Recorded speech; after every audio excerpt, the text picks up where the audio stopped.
جب اگلا سوال ہے، اگر شیخ عبد القادر جیلانی رحمۃ اللہ علیہ کو علم غیب تھا تو انہوں نے نبی صلی اللہ علیہ وآلہ وسلم کی ولادت کی تاریخ کیوں غلط لکھی، اور اس کا حوالہ کیا ہے کہ انہوں نے غلط لکھا ہے؟ یہ شیخ عبد القادر جیلانی نے اگر غلط لکھی ہے تو جو 11ویں کھا رہے ہیں پکا پکا کے، یہ ان سے پوچھنا چاہیے نا۔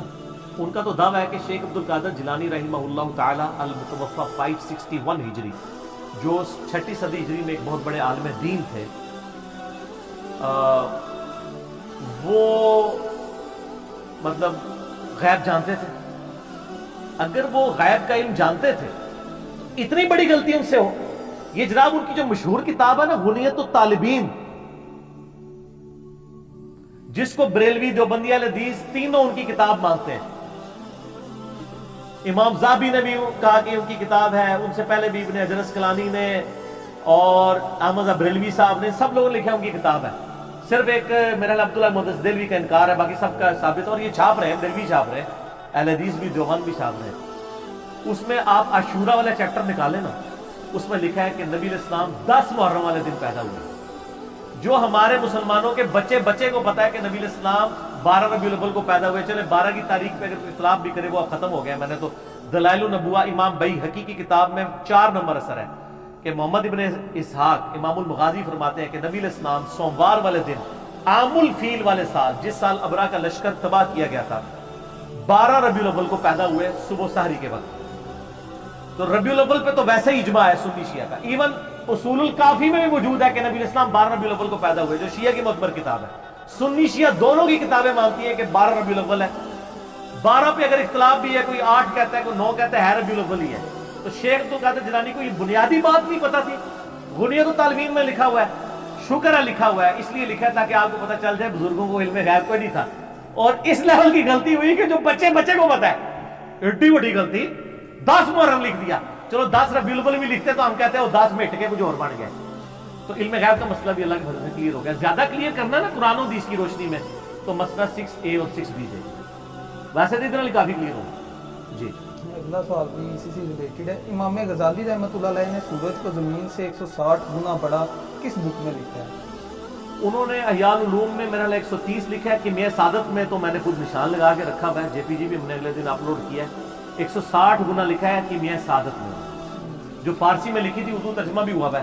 تو امام غزالی تو ان سے بھی پہلے ہیں، یہ 505 ہجری میں فوت ہوئے ہیں۔ اور شیخ عبد القادر جیلانی کی یہ خواہش تھی کہ امام غزالی میرے زمانے میں ہوتے تو میں ان کا شاگرد ہوتا، یہ ان سے بھی پہلے ہیں۔ صوفیاء کے امام ہیں، اور واقعی صحیح والے صوفی، خدا اورینٹڈ، بابا اورینٹڈ صوفی نہیں تھے وہ۔ ان کی کتابوں میں خدا کی ہی اورینٹیشن ملتی ہے، اسی کے گرد سب کچھ۔ احیاء العلوم پڑھیں، مکاشفۃ القروب، منہاج العابدین اور کیمیا سعادت، ساری کتابوں آپ کو سینٹرڈ اراؤنڈ گاڈ ہے۔ انہوں نے لکھا ہے 160 گنا بڑا ہے، اور ہمارے بچے کو بھی پتا ہے کہ سورج زمین سے 160 گنا بڑا نہیں، ٹھیک ہے جی، نہ جو ہے وہ 1,60,000 گنا بڑا ہے، بلکہ 13 لاکھ گنا بڑا ہے۔ اس کا مطلب ہے امام غزالی رحمۃ اللہ علیہ کو بھی علم غیب نہیں تھا، ورنہ اتنی بڑی سائنٹیفک غلطی وہ نہ کرتے۔ سر مان لو، اور کتنا کریے تو ہم مناڑے اس کہ غیب صرف اللہ کے پاس ہے۔ اللہ تعالیٰ اپنے بندوں میں سے جسے چاہتا ہے غیب کی خبر عطا فرماتا ہے، اور وہ بندے ہوتے ہیں صرف انبیاء۔ سورہ آل عمران کی آیت نمبر ہے 179، آل عمران 179، اعوذ باللہ من الشیطان الرجیم۔ بڑے سخت الفاظ ہیں، اس کے بعد کوئی شرم کرے گا بیان کرتے ہوئے علم غیب کسی اور کے لیے۔ اللہ تعالیٰ فرماتا ہے وما کان اللہ لیطلعکم علی الغیب، اللہ کی شان نہیں کہ ہر بندے کو غیب بتا دے، ولیکن اللہ یجتبی من رسلہ من یشاء، بلکہ اللہ صرف رسولوں کو، اللہ کہتا ہے کہ میری توہین ہے کہ میں ہر بندے کو غیب بتاؤں، صرف رسولوں کو بتاؤں گا۔ فآمنوا باللہ ورسولہ، پس ایمان لاؤ اللہ اور اس کے رسول پہ۔ ابو بکر، عمر، عثمان و علی کا بھی کام ہے کہ وہ نبی کے غیب کے اوپر ایمان لائیں، اور میرا اور آپ کا بھی، اور شیخ عبد القادر جیلانی اور امام غزالی کا بھی یہی کام ہے کہ وہ صرف ایمان لے کے آئیں، غیب کا علم نہیں ان کے پاس ہو سکتا۔ وَإِن تُؤْمِنُوا وَتَتَّقُوا فَلَكُمْ أَجْرٌ عَظِيمٌ، اگر تم ایمان لاؤ گے اور تقوی اختیار کرو گے تمہارے لیے اجر عظیم ہوگا۔ اللہ تعالیٰ تو فرماتا ہے کہ میری بے عزتی کرنا ہے کہ کوئی شخص کہے کہ میں ہر شخص کو غیب کی خبر دیتا ہوں۔ ایک چیز ہے بخاری مسلم میں کہ میری وفات کے بعد نبی علیہ السلام فرمایا خواب کے ذریعے اللہ تعالیٰ کسی کو کوئی بات بتا دے، اور اس کے علاوہ کوئی نہیں۔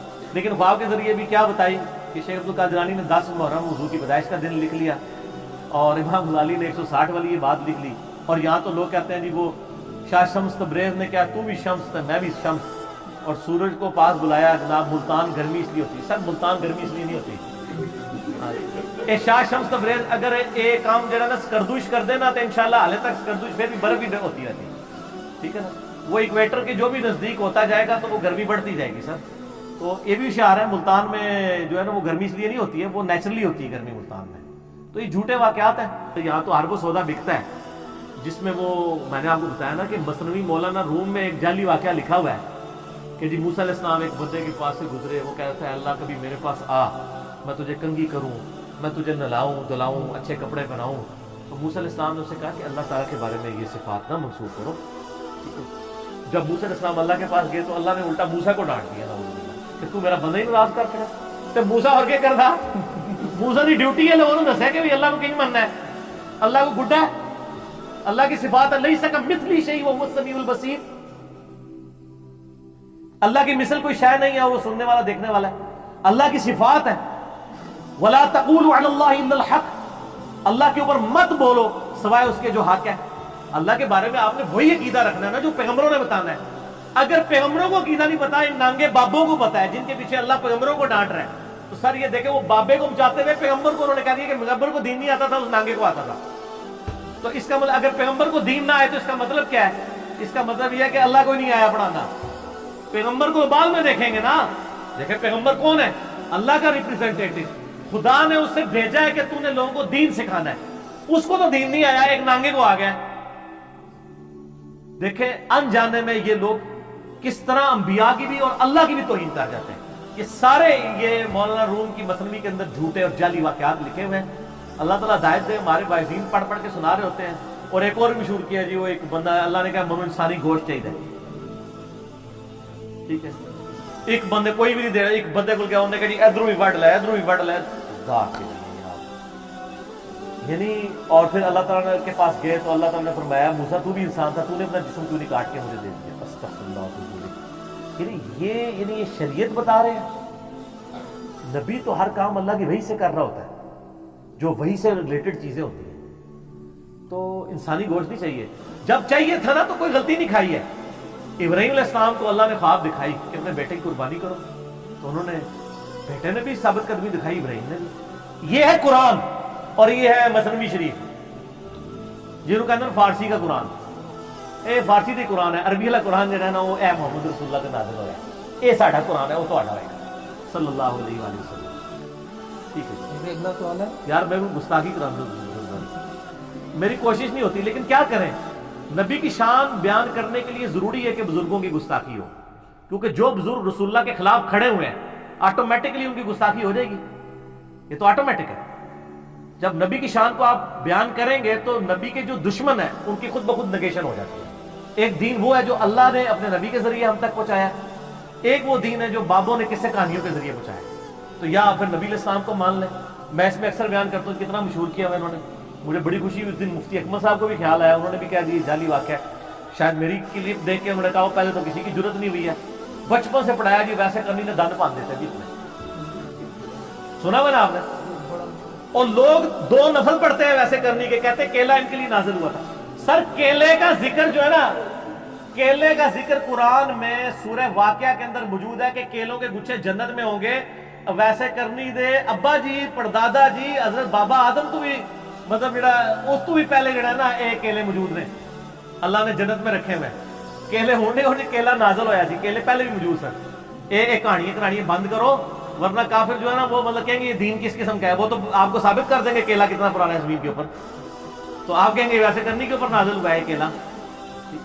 اور میں ایسے کہتا ہوں شکر ہے ہمارے علماء کے لیکچرز انگریزی میں نہیں ہے، ورنہ کوئی 4 گورے کلمہ بھی پڑھ رہے ہیں نا وہ کہیں گے یار یہ تو سارا فراڈ ہی ہے، تو مہربانی کرو انگریزی سیکھیو بھی نہ، یہی کہتے رہو کہ انگریزاں دی زبان ہے، خدا دا نہ سیکھنا ورنہ مصیبت کھڑی ہو جائے گی اسلام کے لیے۔ کہتے جی ویسے کرنی نے یہ دانت توڑا، یہ توڑا، یہ توڑا، تو سارے توڑ دی، بتیسی نکال دی، اور کئی میوزیم، بلکہ میرے خیال بادشاہی مسجد والے میوزیم میں بھی ایک آدھ دانت پڑا ہوا ہے، کتنے میوزیم میں وہ دانت پڑے ہوئے ہیں، ظاہر کاروبار چمک رہے ہیں نا اس کے اوپر۔ اس کی میں نے ان کو پھکی دی تھی، بہت بڑی پھکی، الزامی اینٹی میں نے میں نے ان کو کہا کہ یہ فیصلہ کرو کہ مولا علی بڑا عاشق رسول ہے یا ویسے کرنی. یہ ویسے کرنی سے بھی پوچھو نا تو وہ بھی کہاں اٹھیں گے کہ یار مجھے مولا علی کے ساتھ ذکر کر دو, کدھر علی اور کدھر میں. اب ویسے کرنی تو جنگ صفین میں مولا علی کے ہاتھ پہ بیعت ہو کے جنگ صفین میں حضرت علی کی طرف سے لڑتے ہوئے معاویہ رضی اللہ عنہ کے خلاف شہید ہوئے ہیں. ٹھیک ہے, تو یہ کہیں گے جی مولا علی بڑے عاشق رسول. یہ زیادہ تر شیعہ ہی بیان کر رہے ہوتے ہیں یا بریلوی کر رہے ہوتے ہیں. تو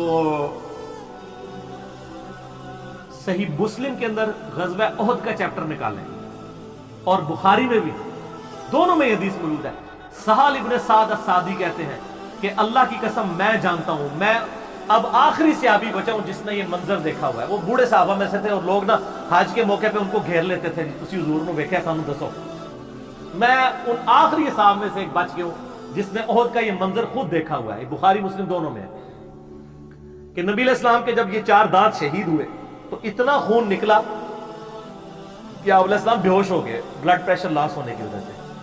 اور میں نے دیکھا کہ مولا علی علیہ السلام اپنے تھال کے اندر وہ جو ڈھال ہوتی ہے, ڈھال کو الٹا کریں تو برتن میں اس میں پانی لے کے آئے, حضور کا زخم دھو رہے تھے اور یعنی پانی ڈالتے تھے اور فاطمہ زخم دھوتی تھی.